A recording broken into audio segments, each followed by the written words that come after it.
Baik anak-anak, pada pembelajaran kali ini kita akan mempelajari kandungan surat At-Tin.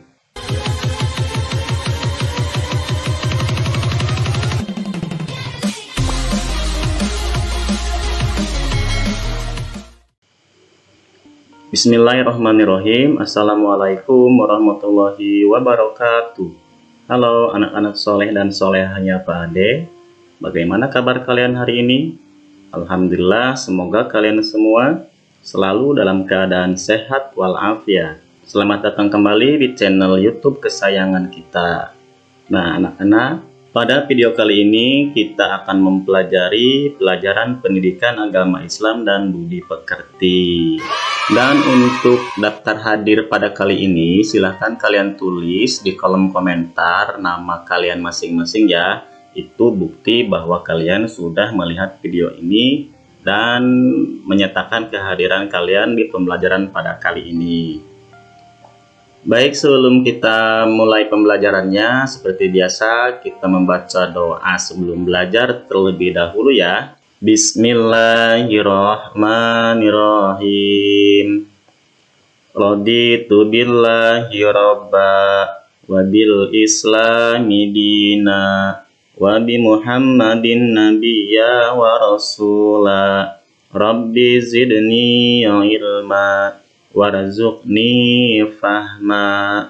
Amin ya rabbal alamin. Oke, alhamdulillah, mudah-mudahan dengan membaca doa sebelum belajar tadi, pembelajaran kita pada kali ini walaupun pembelajaran secara jarak jauh, namun kalian dapat memahami materi yang nanti Pak Ade sampaikan ya. Baik anak-anak, pada pembelajaran kali ini kita akan mempelajari kandungan surat At-Tin. Ayo, ada yang masih ingat surat At-Tin itu terdiri dari berapa ayat? Ya, betul sekali. Surat At-Tin itu terdiri dari 8 ayat. Pada pembelajaran yang lalu, kita sudah mempelajari cara membaca surat At-Tin ayat per ayat ya. Nah, sekarang pada pertemuan kali ini, kita akan mempelajari kandungan dari surat At-Tin dari setiap ayatnya. Baik, mari kita lanjutkan pembelajarannya. Nah, untuk tujuan pembelajaran kita pada pertemuan kali ini, yaitu Bapak harap setelah kalian mempelajari materi di video ini, kalian dapat mengetahui makna Quran Surat At-Tin dengan benar. Itulah tujuan pembelajaran kita pada pertemuan kali ini. Nah, anak-anak, mari kita simak penjelasan atau kandungan ayat pertama dari surat At-Tin. Surat At-Tin ayat pertama yaitu Bismillahirrahmanirrahim. Wattini wazzaitun. Nah, anak-anak, penjelasan dari ayat pertama ini yaitu di mana buah tin adalah buah yang enak dan lembut serta cepat dicerna. Ia menjadi obat yang banyak manfaatnya, dapat memperhalus fisik kulit kita ya, kemudian dapat mengencerkan dahak, membersihkan ginjal, menghancurkan batu pada saluran air seni, kemudian menggemukkan badan, dan dapat melonggarkan rongga hati dan limpa. Nah, itu adalah manfaat dari buah tin. Sini ya, di sebelah kiri sini. Nah, ini adalah contoh gambar dari buah tin ya. Kemudian zaitun adalah buah yang memiliki keistimewaan karena kandungan minyak yang berlimpah sehingga dapat dipergunakan di daerah yang kurang memiliki minyak. Nah, anak-anak dapat perhatikan di yang sebelah kanan di sini.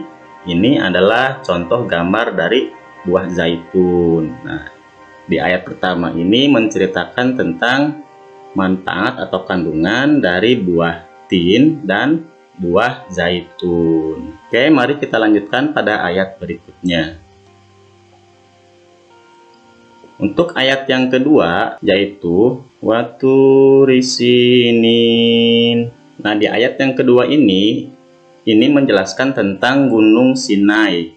Nah, Gunung Sinai ini terletak di semenanjung Sinai, lintasan antara tanah Mesir ke Israel, Arab, dan Mesopotamia. Gunung ini tingginya kurang lebih 2.285 meter. Wah, cukup tinggi juga ya. Ini juga dikenal dengan nama Jabal Musa, yaitu gunungnya Nabi Musa. Kenapa disebut Gunung Nabi Musa?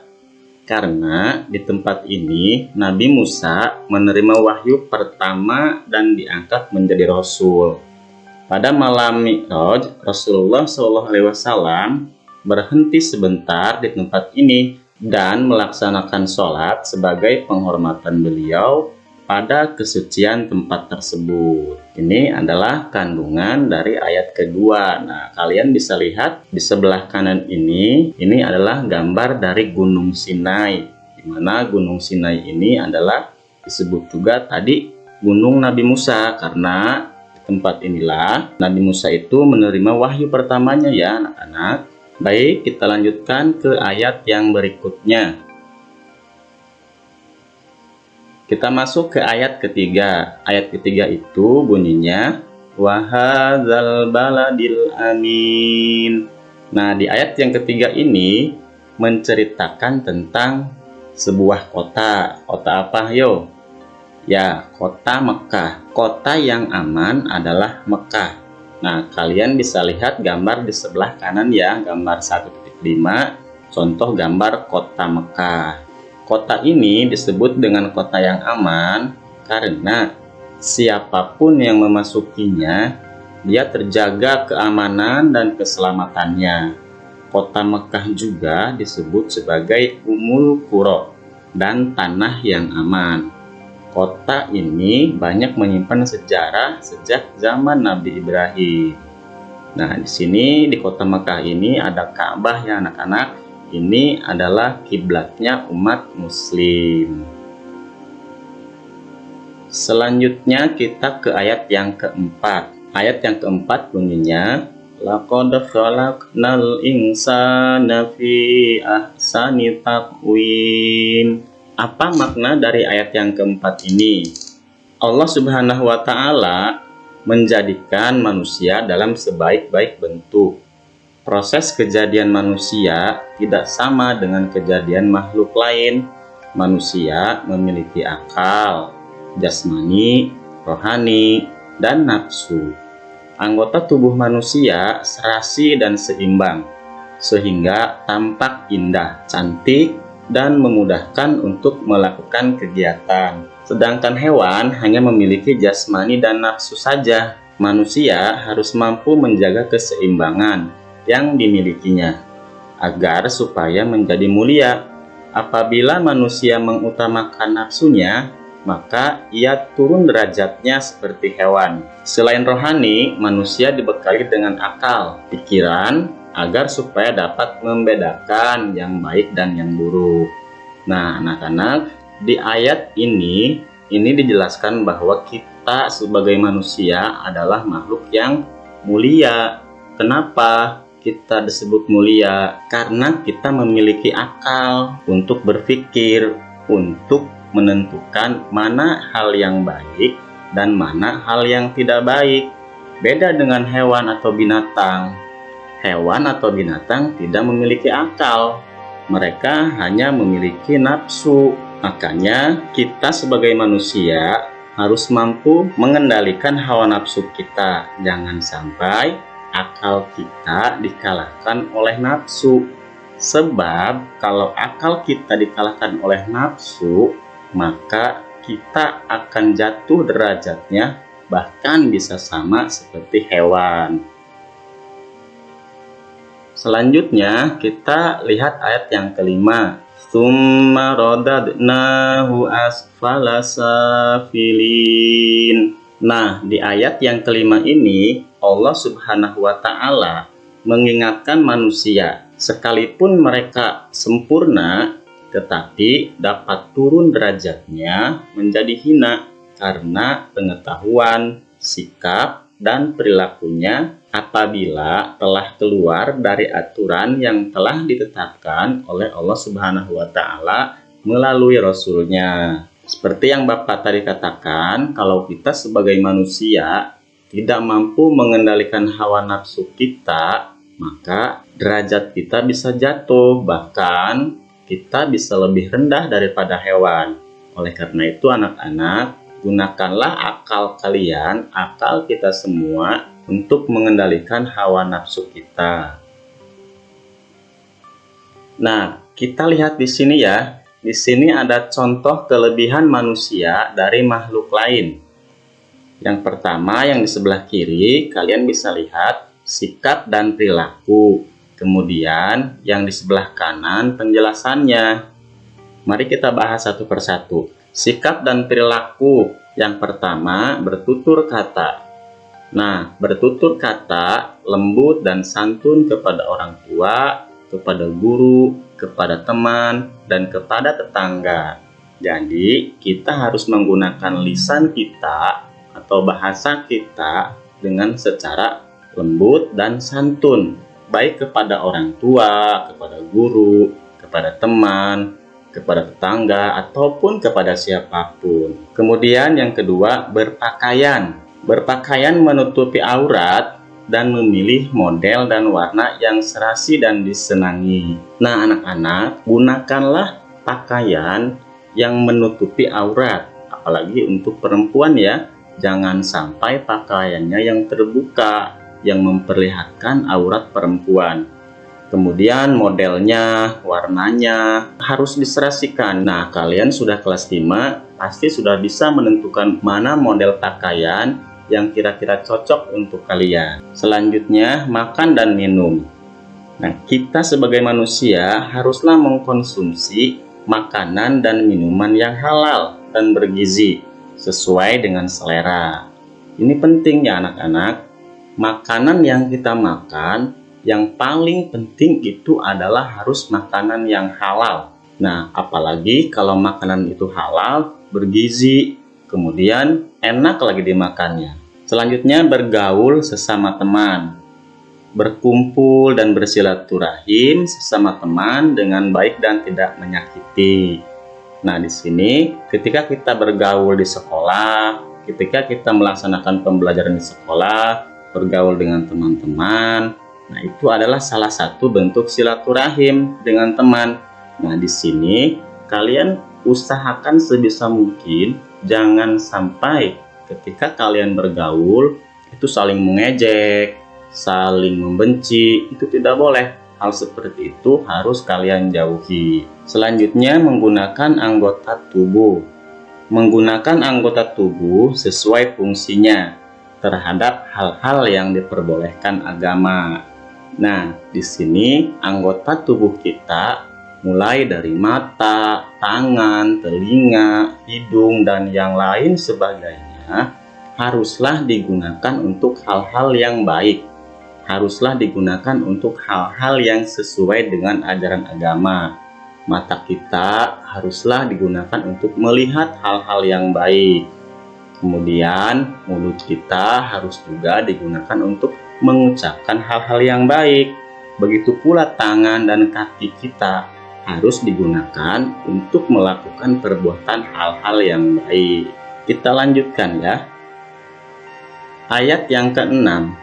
Illal ladzina amanu wa amilus solihati falahum ajrun ghairu mamnun.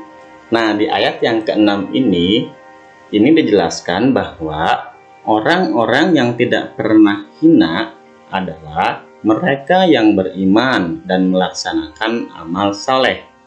Orang yang demikian itu akan selamat dari kehinaan di dunia maupun di akhirat. Anak-anak bisa perhatikan, di sini ada gambar orang sedang sembahyang atau sedang sholat. Kemudian gambar yang kedua bisa dilihat di sini ada seorang anak yang sedang memberikan sedekah kepada fakir miskin. Selanjutnya, gambar yang ketiga, di sini ada seorang anak yang menolong temannya yang habis jatuh atau kecelakaan dari sepeda.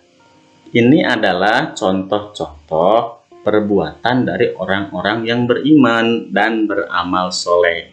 Semoga anak-anak semua selalu melakukan hal-hal baik seperti pada gambar tadi ya. Baik, selanjutnya kita masuk ke ayat yang ke-7. Fama yukadzibuka ba'du biddin. Nah, di ayat yang ke-7 ini dijelaskan pada hari kiamat nanti ada hari pembalasan terhadap perbuatan manusia yang baik dan yang buruk. Manusia seharusnya tidak meragukan adanya hari pembalasan karena Allah Subhanahu wa Ta'ala sudah menunjukkan bukti-buktinya. Allah Subhanahu wa Ta'ala memberikan akal kepada manusia untuk berpikir tentang ciptaannya dan hati untuk merasakan iman. Pertanyaan Allah Subhanahu wa Ta'ala itu untuk mengingatkan adanya hari kiamat agar manusia tidak lupa dan lalai sehingga terjerumus dalam dosa dan kehinaan. Nah, anak-anak harus yakinkan dalam hati bahwa bumi ini akan hancur. Bumi dan langit dan seisinya ini akan hancur. Itulah yang disebut dengan nanti hari kiamat. Kita semua harus yakin terhadap itu. Dan pada hari kiamat itu nanti, perbuatan baik kita, perbuatan buruk kita itu akan mendapatkan balasan. Kalau kita berbuat baik, maka balasannya akan baik pula. Tapi kalau kita berbuat jelek, berbuat tidak baik, maka nanti balasannya juga pasti tidak mengenakan untuk kita. Oke, kita masuk ke ayat yang terakhir, yaitu ayat yang ke-8. Alaihissallahu biahkamil hakimin. Nah, penjelasan ayat yang ke-8 ini yaitu Allah Subhanahu wa Ta'ala adalah yang maha mengetahui, sebagus-bagus pencipta dan pengatur segala urusan. Allah Subhanahu wa Ta'ala yang memberi keputusan atas segala persoalan. Tiada perbuatan walau sekecil atom pun yang dapat terlepas dari pengadilannya. Pengadilan Allah Subhanahu wa Ta'ala adalah sebaik-baik pembuat keputusan. Allah Subhanahu wa Ta'ala Maha Pengasih kepada hambanya.